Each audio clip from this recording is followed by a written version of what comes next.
Hello! Welcome back to Drunk Storytime with Quefish. I'm Quefish. I only just realized as I was uploading videos from last night, because they were all so close together in my phone, that I start every single video like this. And I'm going to try not to do that anymore.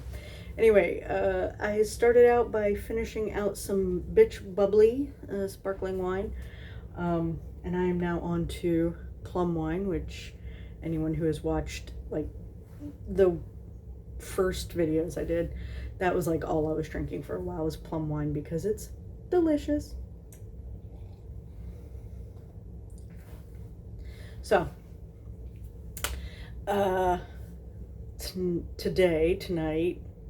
tonight, I don't want you to think I'm day drinking. It's like 7 o'clock. That counts as night, right? Anyway, tonight I'm reading from Redundant Angel, and my voice is cracking.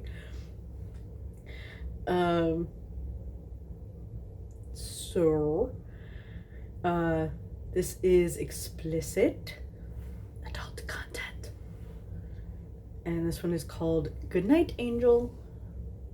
Or I guess if it was Crowley saying it from the lockdown video, it'd be Goodnight Angel. He sounded so sad. Anyway. So, after realizing his mistake, Aziraphale decides to summon Crowley to be with him at his bookshop. Crowley, meanwhile, is preparing to take a 2-month-long nap. There's just one rather pressing issue the demon must tend to first. His newspaper subscription.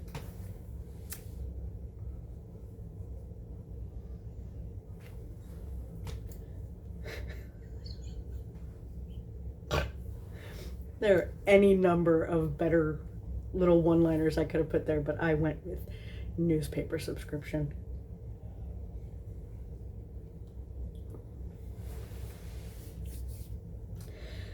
Good night, Angel. Crowley hung up the phone with a frustrated sigh. Fucking hell. When the demon had offered to slither over with a case of something drinkable so he could watch his angel eat cake, he'd been certain that Aziraphale would agree to his proposal. But once again, he'd been foiled by the angel's annoying penchant for following rules.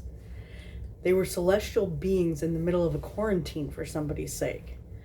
Crowley supposed that being turned down by Aziraphale was nothing new, and he was quite used to being eternally frustrated by now, but it still stung. God. Could you imagine 6,000 years of blue balls? Since the failed apocalypse, he and Aziraphale had grown quite a bit closer. They had progressed from longing looks across tabletops to the occasional holding of hands and gentle caresses, and on one special occasion, a tandem nap, which resulted in accidental cuddles on Aziraphale's sofa. Oh, I love naps and cuddles. It was all rather lovely, and Crowley was grateful for every one of those moments, but that had been the extent of the progression of their relationship. They still lived in separate residences, and once the lockdown hit, it didn't seem right for Crowley to be sneaking into Aziraphale's bookshop on the daily. They stopped seeing each other altogether, and before long they had gone weeks without even speaking, just like the old days. Weeks, when you are an immortal being who has lived over 6,000 years, may seem like mere hours, but for the first time ever, Crowley was beginning to realize just how much he missed Aziraphale, and just how much he craved the angel's touch. He was starved for it, in fact, and the longer this went on, the more Crowley pined over him. It was clear that Aziraphale missed Crowley, too. After all, he'd been the one to break the silence with that telephone call. So why in heaven's name had Aziraphale all but encouraged Crowley to go against social distancing rules and stir up trouble, but stopped short at agreeing to have Crowley over for a visit? Out of the question, Aziraphale had said on the phone. a moment before their conversation ended. Crowley couldn't understand it. Bloody Angel doesn't know what he wants, Crowley grumbled. At least he knew what he wanted. What Crowley wanted was Aziraphale. He longed to see the angel again, to breathe in the enticing scent of him, to caress his soft, well, everything. He decided that if he couldn't spend the next 2 months with Aziraphale, then he was probably better off sleeping through it. He hadn't been joking. Bugger waiting it out for 2 more days. The sooner he got to sleep now, the sooner that day would come. Crowley conjured up a minor miracle for his plants to ensure that they wouldn't all die for lack of water while he was asleep, and made his way to his bedroom. He set the alarm on his mobile phone for the 1st of July and turned off the ringer so that he wouldn't be disturbed. He lay back on his bed in preparation for a 2-month long nap. I really hope we get something in July that woke up. We won't, but it's nice to think about. There seemed to be just one problem that needed to be dealt with first. Crowley glanced at the sizable swell of his cock as it strained against his tight leather trousers. He was going to sleep in leather trousers? He's nuts. Fuck. His mind was still swimming with images of Aziraphale puttering around in his bookshop, the angel's shirt sleeves rolled up and his collar unbuttoned. He would likely be covered in baking powder or sugar or chocolate, with perhaps a bead of sweat running down his forehead as he worked tirelessly in the kitchen. Crowley pictured Aziraphale excitedly indulging himself on a myriad of cakes and cookies and other fancy desserts, taking his time to savor the texture of each one as he slipped his fork from his lips. If there was one thing that got Crowley's pulse racing, it was watching and listening as Aziraphale enjoyed every bite of something sweet on his tongue. The noises he would make, the way his cheeks would pink up with pleasure, the satisfied look on his face. This was, without a doubt, Crowley's greatest weakness. And as usual, his cock had become voraciously hard just thinking about it.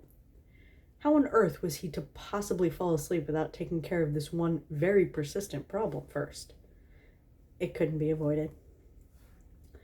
With a sigh, Crowley set his sunglasses on the dresser and reached down to undo his belt and unzip his trousers.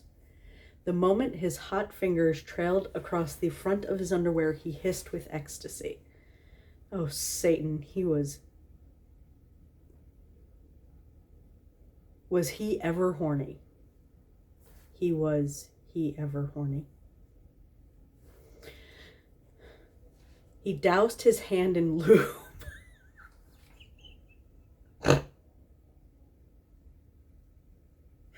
I'm sorry, but dousing something conjures up much different visual. He doused his hand in lube and slipped it beneath the silken fabric, wrapping slick fingers firmly around his shaft.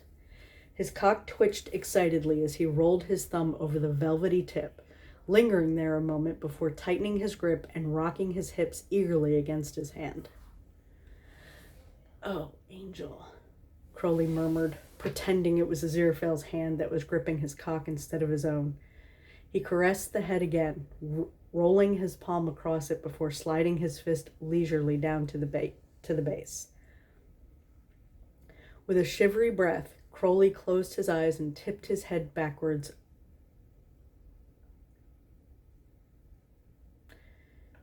onto his pillow. Luckily, Aziraphale knew exactly how he wanted to be touched. He bit his lip as he pleasured himself with generous strokes, working into a steady rhythm. He pictured the angel's plump lips as they surrounded his cock and Aziraphale moaning as he finally took Crowley into his mouth. Fuck, just like that, Aziraphale. Yes.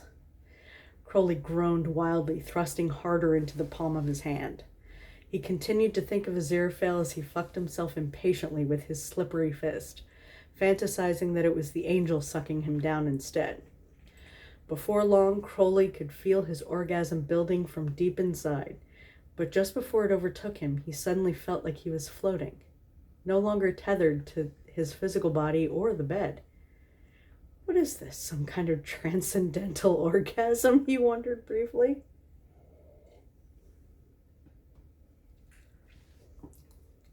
Oh, Angel. Oh, yes. Aziraphale, he hissed as he came, reveling the sensation of hot cum spilling out into his hand. He let out a long, satisfied sigh of relief before opening his eyes. To his horror,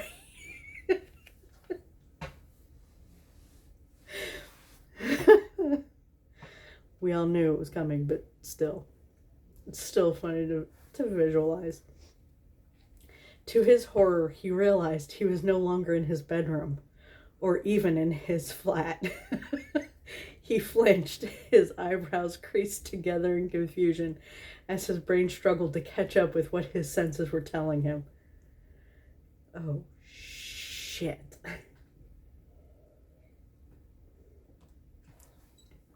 He was in Aziraphale's bookshop, lying on the sofa. And who else but the angel was standing across the room, staring at Crowley with his mouth hanging open. Crowley bolted upright, but his cock was still hard in his hand and his spend was everywhere. It was far too late. Aziraphale had already seen everything. Oh dear, the angel whispered, his blue eyes drawn wide and his cheeks hot with embarrassment. Crowley gritted his teeth. If his current predicament could get any worse, he would love to know how. Could be raining. He snapped his fingers and instantly he was clean and fully dressed once more. He realized that he was trembling, partially from the aftershocks of an immensely powerful orgasm, and partially from the complete and utter embarrassment from having Aziraphale catch him in the midst of such an intimate moment. Angel, what, how? I am so sorry, dear. Truly I am. Please forgive me. Crowley cocked an eyebrow. Well, let's have it. How did I get here, Aziraphale? Aziraphale fiddled anxiously with his shirt sleeves, tugging at them nervously even though they were perfectly straight and wrinkle-free. Well, after you hung up, I realized the mistake I'd made in turning down your offer. I tried to call you back, but when you didn't answer, I assumed you'd already gone to sleep. So I took the liberty of summoning you here. You summoned me? Crowley demanded, exasperated. Yes, well, I couldn't stand the thought of not seeing you again until July, Crowley, Aziraphale admitted. Incidentally, there were several books on demonology and witchcraft mixed in with the cookbooks. You know, that's where I keep mine. Books on demonology and witchcraft in the kitchen. And it gave me an idea. I thought you'd at least be able to sleep on my sofa, and that way we wouldn't both be completely alone. Demon summoning does not fall under the rules of social distancing. As far as I'm aware. No, they forgot to add in that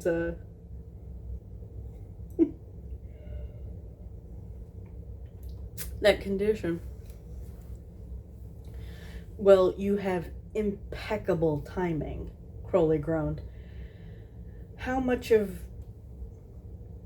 He waved a hand in the general direction of his pelvis. Did you see?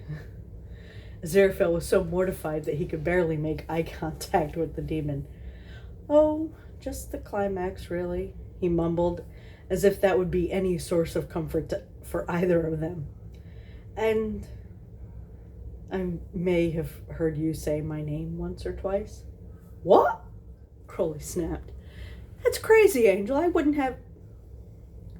He stopped himself. What was the point of lying? Aziraphale had already seen and heard everything. There was no turning back now. He stood up so that he was eye level with the angel. You know what? Good. Serves you right for summoning me unannounced.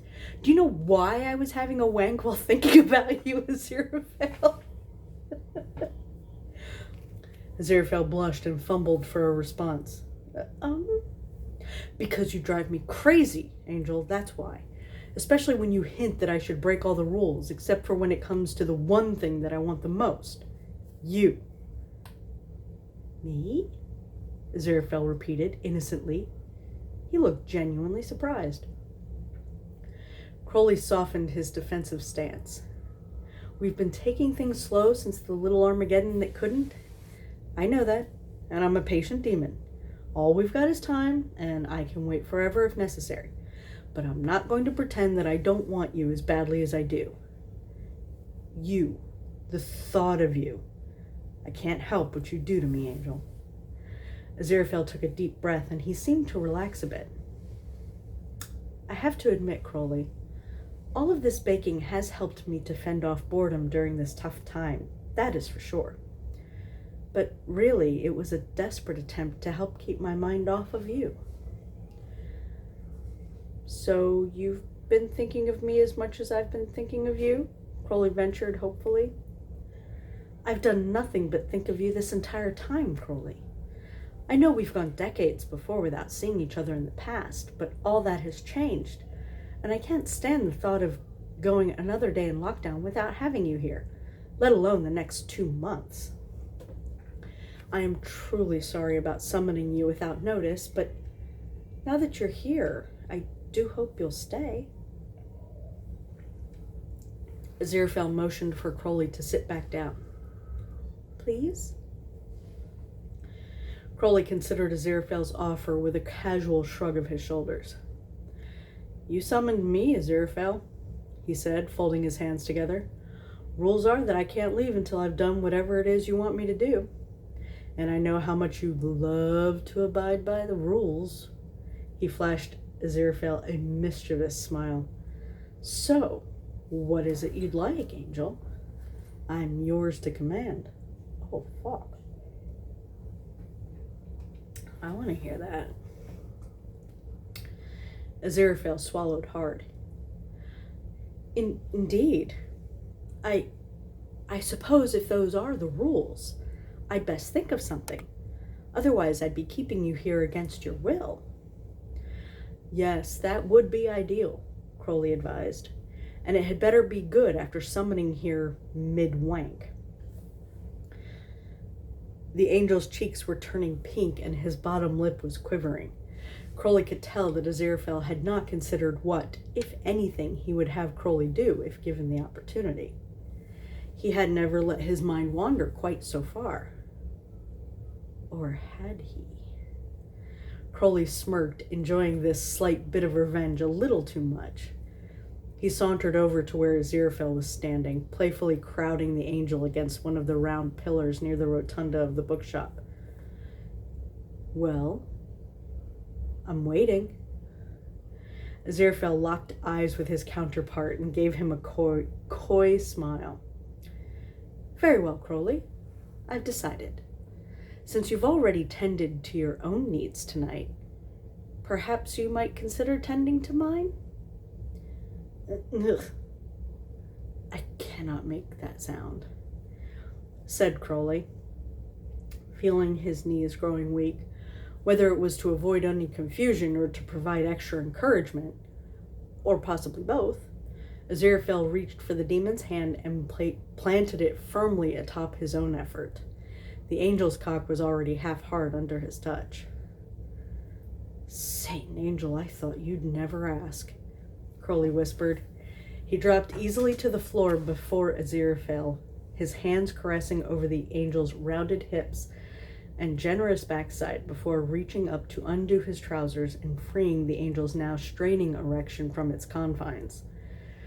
Crowley shivered, his golden eyes sweeping over Aziraphale's thick cock with a look that was nothing short of sheer lust. He'd been longing to get his tongue on Aziraphale's cock for as long as he was aware of the kind of glorious things he was capable of doing with it. He wrapped clever fingers around its base and teased the angel with a single swipe of his tongue. Aziraphale let out a tight moan, his soft hands coming to rest on Crowley's shoulders for support. "Is this what you wanted, Angel?" Crowley asked. "Please," Aziraphale nodded.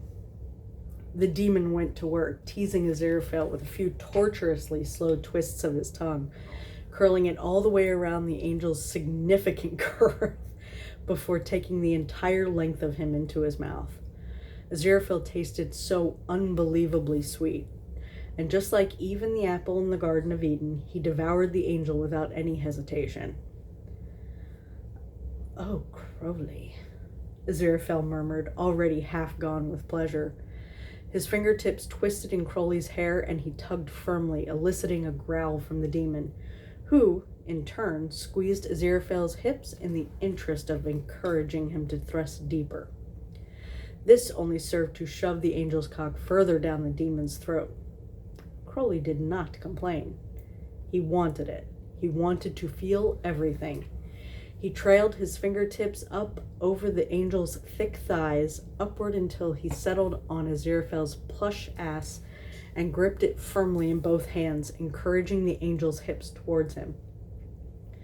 Aziraphale keened, his eyelids fluttering as he came unraveled by the sensation. The angel was making all kinds of delicious noises as he began to lose control and buck hard into Crowley's mouth.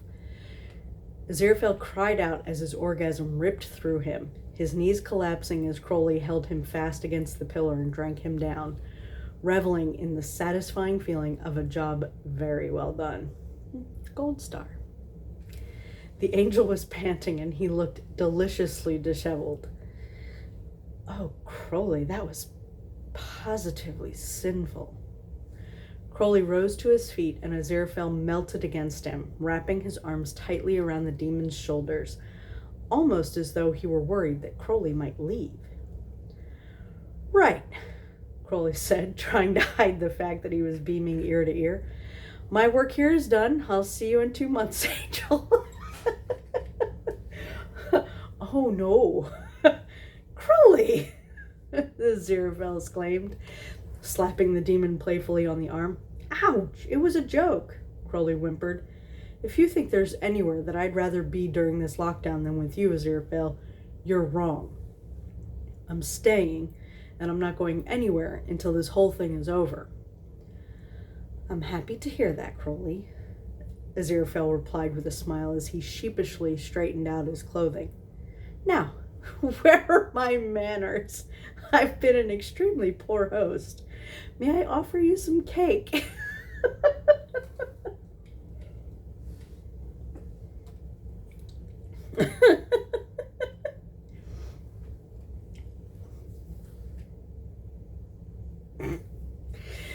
That was cute. That was fun.